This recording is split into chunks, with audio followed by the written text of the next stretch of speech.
Now we're going to be talking about lunar eclipses. This is a video I took on October 8th of 2014 at about 5 o'clock in the morning from a park in northern Manhattan. This was the beginning of a total lunar eclipse that was visible in New York City. Oh, there goes a plane. Look at that. Eclipses are truly fascinating things. You can see here that the shadow of the Earth is arcing across the moon in a way that you don't see with the phases of the moon.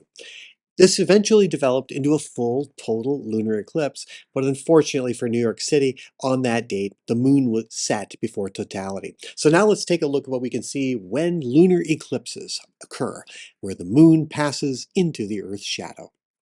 These are three exposures of the moon taken before, during, and after a total lunar eclipse, and specifically this is the one on September 27, 1996. And that was kind of an interesting one for me because I was at a Broadway show that night, Christopher Durang's Sex and Longing, starring Sigourney Weaver. And during intermission, everybody went outside to look up at the lunar eclipse, and it was fascinating to see that over Broadway. So we all stood in the street, we looked up, but then the bell rang for the second act. And my brother really wanted to go back to see the show, so back we all went in. Luckily, the show was really good, but we were able to catch the rest of the lunar eclipse after the show. So let's look at more about lunar eclipses. So if you have a penumbral lunar eclipse, here's the configuration. So the moon has to get into the Earth's shadow. And so this is, of course, really not to scale, really not to scale. I'm showing some lines, the boundary of the lines that demark the umbra, or the darkest parts of the Earth's shadow from the sun. And this is anywhere in the umbra, the Earth is completely blocking out all the light of the sun. The penumbra, that the sun is not completely blocked out by the Earth. When it's in the penumbra, like we saw in the video at the beginning, there was a chunk taken out, and that was still in the penumbra. The chunk that seemed to be fully taken out was in the umbra. So as time progressed, it certainly looked more and more like it was going into the umbra. The penumbra just looks a little dimmer, but the umbra is very extraordinarily dark. So if we go ahead a little bit more in time as the moon goes around in its orbit, if it passes fully into the umbra, then it's called a total lunar eclipse. Sometimes it just has a partial lunar eclipse like we saw at the beginning. That would be considered a partial if the moon just did that, and that happens frequently as well. All right, so let's look at the different kinds of eclipses that the moon can have. And they are the penumbral, which is at the top. And then we have the partial eclipses, which are at the bottom. Those would be partial, just like that. We see a little bit of dimming, but then there's more dimming because it goes in the umbra, just like we saw at the beginning. And then finally, a total lunar eclipse where this moon passes completely into the umbral shadow of the Earth.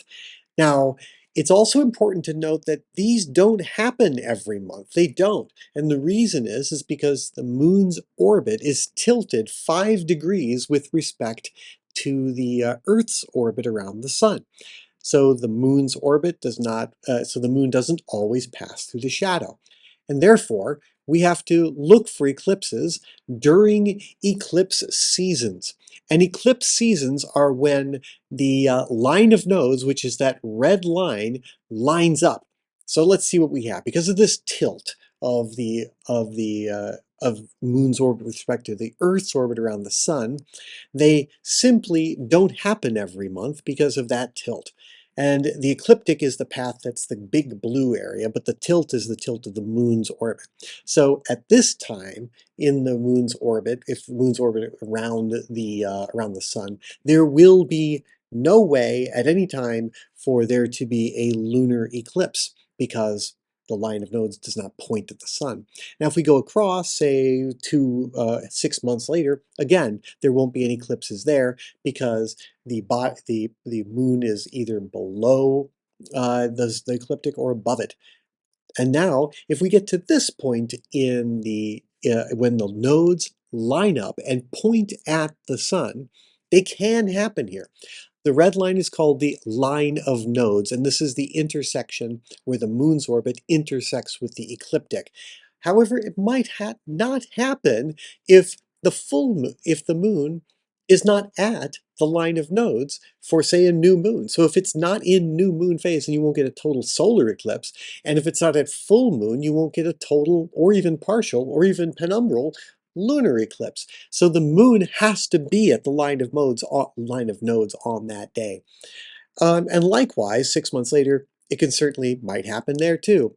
But it certainly seems a little weird because it looks like I'm drawing it that they're always at the same time. So you should be able to line this up. However, the line of nodes also precesses. So that means the location on its location changes with time. So really, after about a year, it's more like that. So the line of nodes gets back to its position prior to 365.25 days. And so you can have three lineups of the line of nodes during a calendar year. And that's because the draconitic month, which is the month according to the line of nodes, when it gets, say, from the one ascending node to one descending node, that happens in at 27.2 days, compared to, say, the calendar month or the month according to the phases, which is about 29 days. Now, the line of nodes itself precesses with a period of 18.6 years. So that whole plane will make one full kind of swing around every 18 years. Therefore, we do know that the line of nodes will point to the sun roughly 3 times a year. So that's a bit about lunar eclipses, and I'd like to show you some wonderful pictures that I took. The first one this is a series of photos from Inwood Hill Park in New York City. This was a total lunar eclipse. I took these pictures on October 8th of 2014 at about 5 o'clock in the morning, and you can see the time is progressing, and it's getting more and more and more covered as time goes on. And it was about 5:58 in the morning when I had to start packing it in, because it was getting close to sunrise, the moon was setting fast, it was also getting really cloudy, as you saw from the video at the beginning. And this started roughly about 5 o'clock in the morning, and it progresses rapidly over about an hour. So I'm just going to give you a different one. This was from September 27 of 2015, and I took this one too. This was near the end of the eclipse. This was about 10 o'clock p.m. on September 27th of 2015. It begs the question, why are total lunar eclipses red? Well, total lunar eclipses, when you go out and see them, they look deep, deep red. It's like, why would they look really red? And so the answer is because we're looking at the refracted light from a ring of sunsets. If you were on the moon looking up at the Earth during a total lunar eclipse, unlike a solar eclipse, because the moon has no atmosphere, during a solar eclipse, you see the atmosphere of the sun, and you can see, which we'll talk about in another video about total solar eclipses.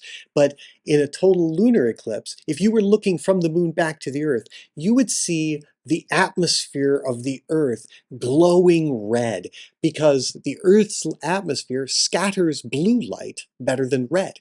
So the light that gets passed through on this ring around the Earth, that would be the atmosphere that you would see if you were on the moon looking towards the Earth. It would look this bright, bright, bright red, and that would makes the moon's light then is illuminated by this refracted red light. And so when the deeper it goes into the umbra of the Earth's shadow, the redder it becomes, and it gets dead center inside of the umbra. It becomes this deep, deep red, and it's quite gorgeous. I've seen that a few times too. It's absolutely spectacular. So that's a bit about lunar eclipses. And I want to leave you with this really beautiful one where this was again back to October 8th of 2014 at about 5 o'clock in the morning. Hope you enjoyed this video. If you did, please like it and subscribe to the channel, because that helps me keep things going. So now I'm going to leave you with a moment of Zen.